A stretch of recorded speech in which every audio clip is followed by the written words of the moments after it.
퇴직 후 마지막 현장을 떠나는 날. 그날 한 60세 인부의 말 한마디가 사람들의 발걸음을 멈추게 했습니다. 이제는 내 이름을 부를 곳이 없네요. 그 한마디 속에는 35년 동안 묵묵히 일했던 한 남자의 삶과 그가 맞이한 노후의 빈자리가 모두 담겨 있었습니다. 오늘은 건설 현장 35년 60세 인부의 퇴직 이야기를 통해 은퇴 후 우리가 마주하게 되는 재정적, 심리적, 사회적 현실을 함께 짚어보겠습니다. 은퇴를 앞둔 분들께 묻고 싶습니다.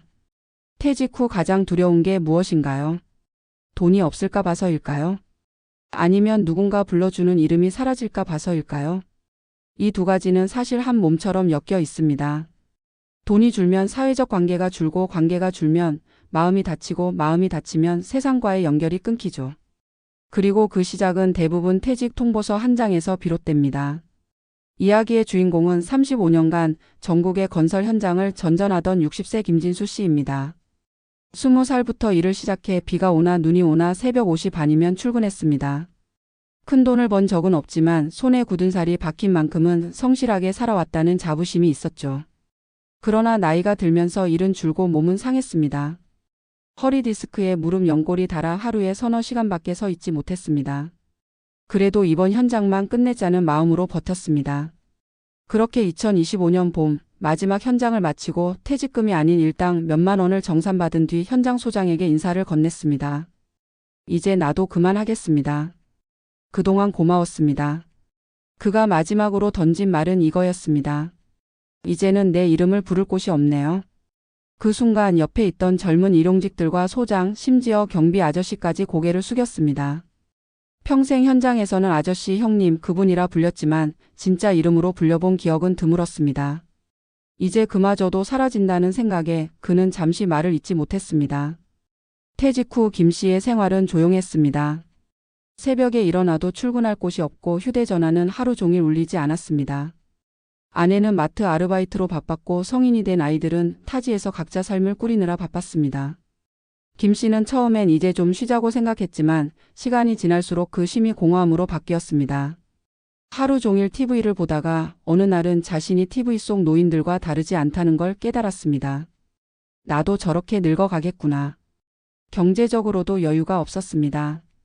국민연금은 월 58만 원, 아내의 근로소득은 80만 원 남짓. 전세 보증금 일부를 생활비로 쓰기 시작하면서 통장 잔액이 줄어드는 속도가 눈에 보였습니다. 35년 일했지만 남은 건 퇴직금도 노후 자금도 아니었습니다. 대신 남은 건 이제 어디에도 필요하지 않다는 감정뿐이었습니다.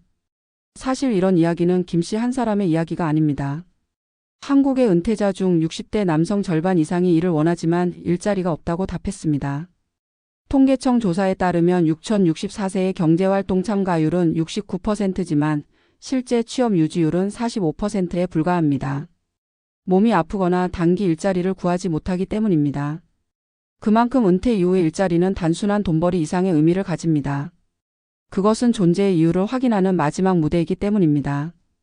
김 씨가 이제 내 이름을 부를 곳이 없다고 말한 것도 사실은 이제 나라는 존재를 불러주는 세상이 없다는 의미였죠. 전문가들은 말합니다. 일의 끝이 인생의 끝이 되지 않으려면 반드시 세 가지를 준비해야 한다고요. 첫째, 소득의 지속성입니다. 퇴직 후에는 정기적 일자리가 끊기더라도 일정한 현금 흐름이 유지되도록 만들어야 합니다. 국민연금 외에 추가로 월 2,030만 원의 배당금이나 임대 수익이 있다면 심리적 안정감이 크게 달라집니다. 단기 일용직이라도 일의 끈을 이어가는 것도 좋습니다. 둘째, 관계의 유지입니다. 일터 밖에서 자신을 불러주는 사람을 만드는 건 생각보다 어렵습니다. 동네 복지관, 취미 모임, 봉사단체, 지역교회나 성당 등에서 이름이 불리는 경험을 회복해야 합니다. 사회적 관계망이 곧 정서적 면역력입니다. 셋째, 정체성의 재정의입니다. 이제 일하는 나 대신 살아가는 나로 자신을 다시 규정할 때입니다. 나는 건설 인부였다가 아니라 나는 성실하게 세상을 세워온 사람이다라는 식의 내적 언어 전환이 중요합니다. 이런 자기 인식이 있어야 비로소 은퇴는 종료가 아닌 전환이 됩니다. 김 씨는 퇴직 후 6개월 동안 우울증 초기 증세로 병원 상담을 받았습니다. 하지만 의사의 조언으로 지역 사회복지센터에서 진행하는 목공 교실에 참여하게 되었습니다. 처음엔 손이 떨려 못하겠다고 했지만 나무를 다듬고 벤치 하나를 완성하면서부터 다시 웃기 시작했습니다. 그 벤치에는 누가 이름을 새겨줬습니다. 진수 아저씨 수고하셨습니다. 그 말을 본 순간 그는 오랜만에 자신의 이름이 불린다는 사실에 눈시울이 붉어졌다고 합니다. 그리고 이렇게 말했다고 합니다. 이제는 내가 나를 부를 수 있을 것 같아요. 은퇴는 누가 시켜서 하는 게 아닙니다. 결국 스스로 받아들이는 과정입니다. 일을 떠난다는 건 단지 돈벌이의 종료가 아니라 사회적 이름을 잇는 일입니다. 그래서 중요한 건 다시 불릴 이름을 만드는 겁니다. 돈보다 직함보다 사람보다 먼저 나 자신이 내 이름을 불러줄 수 있어야 합니다. 김 씨의 말처럼 이제는 내 이름을 부를 곳이 없다는 순간에도 그 이름을 다시 부를 수 있는 사람은 결국 자신뿐입니다. 노후의 진짜 준비는 그렇게 시작됩니다. 퇴직의 순간은 언제나 고요하게 찾아온다. 떠들썩한 회식도 화려한 꽃다발도 없이 그저 묵묵히 쌓아 올린 세월의 무게만이 남는다. 건설 현장 35년, 평생을 새벽에 일어나 먼지와 시멘트 냄새 속에서 살아온 한 인부가 마지막으로 퇴근하며 남긴 말. 이제는 내 이름을 부를 곳이 없네요. 그 짧은 한마디는 단순한 감상이 아니라 한국의 수많은 퇴직자들이 느끼는 공통된 허무에 압축된 표현이었다. 그리고 그 말 속에는 이 시대의 은퇴가 안고 있는 구조적 문제와 인간적 고립의 단면이 고스란히 담겨 있다. 현장에서 일하던 김 씨에게 이름이란 곧 존재의 증거였다. 동료들은 그를 형님이나 아저씨로 불렀고 소장은 김 기사님이라 불렀다. 그러나 그 모든 호칭은 노동의 관계 속에서만 존재했다. 퇴직과 함께 그 관계가 사라지자 이름도 함께 사라졌다. 결국 직업이 곧 사회적 정체성이었던 세대에게 퇴직은 단순한 일의 종료가 아니라 사회적 존재로서의 해체를 의미한다. 문제는 대부분의 사람이 이런 해체를 준비하지 못한 채 맞이한다는 것이다. 일과 노동의 모든 시간을 쏟아붓느라 관계와 자아의 회복은 늘 뒤로 밀려 있었다.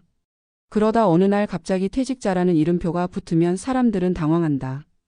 무엇을 해야 할지 모르고 누구를 만나야 할지도 모른다.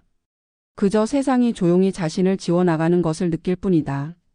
퇴직 후의 공허함은 단순히 시간이 많아진 탓이 아니다. 하루의 리듬이 사라졌기 때문이다. 아침에 일어나 출근하고 점심을 먹고 일하고 퇴근하던 일상의 구조가 무너지면 시간은 더 이상 흐르는 것이 아니라 버텨야 하는 것이 된다. 김 씨는 퇴직 후 첫 2달 동안 시계를 보지 않았다. 시간을 재도 의미가 없었기 때문이다. 낮과 밤의 경계가 희미해졌고 세상과의 연결감이 점점 약해졌다. 일하던 때는 몸이 힘들었지만 적어도 누군가 그를 필요로 했다. 그러나 퇴직 후에는 몸은 쉬어도 마음은 무너졌다. 이 공백을 메우지 않으면 사람은 서서히 침묵 속으로 들어가게 된다. 심리학적으로도 은퇴 후 우울은 노년기의 가장 흔한 감정 중 하나다. 특히 남성에게서 심하게 나타난다. 경제적 기반이 흔들릴 때 자존감이 함께 무너지고 일과 인간관계를 동일시했던 이들은 일터를 잃으면서 그 관계도 잃는다. 김 씨의 경우처럼 불러주는 이름이 사라질 때 인간은 자신의 존재 의미를 확인할 통로를 잃는다. 그러면 스스로를 가치 없는 사람으로 인식하게 되고 우울과 자책이 시작된다. 많은 은퇴자들이 이제 나는 아무짝에도 쓸모없는 사람 같다고 느끼는 이유가 여기에 있다. 그렇다면 우리는 무엇을 준비해야 할까? 은퇴 후의 삶은 단순히 경제적 생존만으로는 유지되지 않는다. 전문가들은 은퇴를 하나의 사회적 과도기로 정의한다. 청소년기에서 성인기로 넘어가는 사춘기처럼 일의 세계에서 삶의 세계로 전환하는 노년기 사춘기가 존재한다는 것이다. 이 시기를 잘 통과하려면 3가지 균형이 필요하다. 경제적 자립, 관계적 회복, 그리고 존재의 재정이다. 경제적 자립은 단순한 돈의 문제가 아니라 생활의 예측 가능성을 확보하는 일이다. 일정한 소득이 들어오는 구조를 만들어야 한다. 국민연금은 기본이지만 그것만으로는 부족하다. 소액이라도 배당금, 임대 수익 혹은 시간제 근로를 통해 작은 월급을 유지하는 것이 심리적 안정을 만든다. 수입이 완전히 끊기면 사람은 자신을 쓸모없다고 느낀다. 반면 30만 원이라도 스스로 벌어들이면 그 돈의 크기보다 내가 아직 움직이고 있다는 자존감이 훨씬 크다. 관계적 회복은 누가 나를 기억해 주는가의 문제다. 인간은 관계 속에서 존재를 확인한다. 그러나 은퇴와 함께 직장 중심의 관계는 무너진다. 그렇기에 퇴직 전부터 일터 밖의 관계망을 만들어야 한다. 동호회, 복지관, 자원봉사단체, 종교 모임 등은 단순한 여가가 아니라 사회적 연결을 회복하는 통로다. 김 씨가 목공교실에서 다시 웃을 수 있었던 것도 그곳에서 자신이 필요한 사람이 되었기 때문이다. 은퇴 후 관계의 핵심은 이름을 불러주는 사람을 만드는 것이다. 마지막으로 존재의 재정의가 필요하다. 일로 정의된 자신에서 삶으로 정의된 자신으로 옮겨가는 것이다. 나는 건설 인부였다 해서 나는 세상을 세운 사람이다로, 나는 회사원이었다 해서 나는 지역사회의 일원이다로 바꾸는 과정이 필요하다. 이런 정체성의 전환은 단순한 자기 위로가 아니라 삶을 계속 이어가게 하는 정신적 힘이다.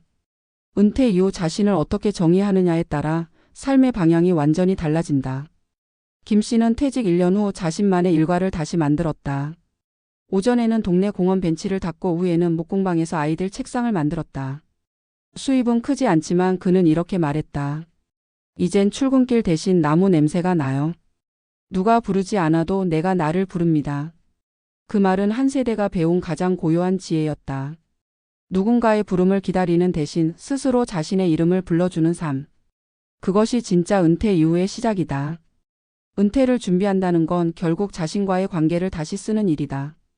그동안 일에 빼앗겼던 시간을 되찾고 잊혔던 자신을 다시 마주보는 과정이다. 김 씨처럼 한평생 성실하게 살아온 사람들이 느끼는 허무와 외로움은 결코 개인의 실패가 아니다.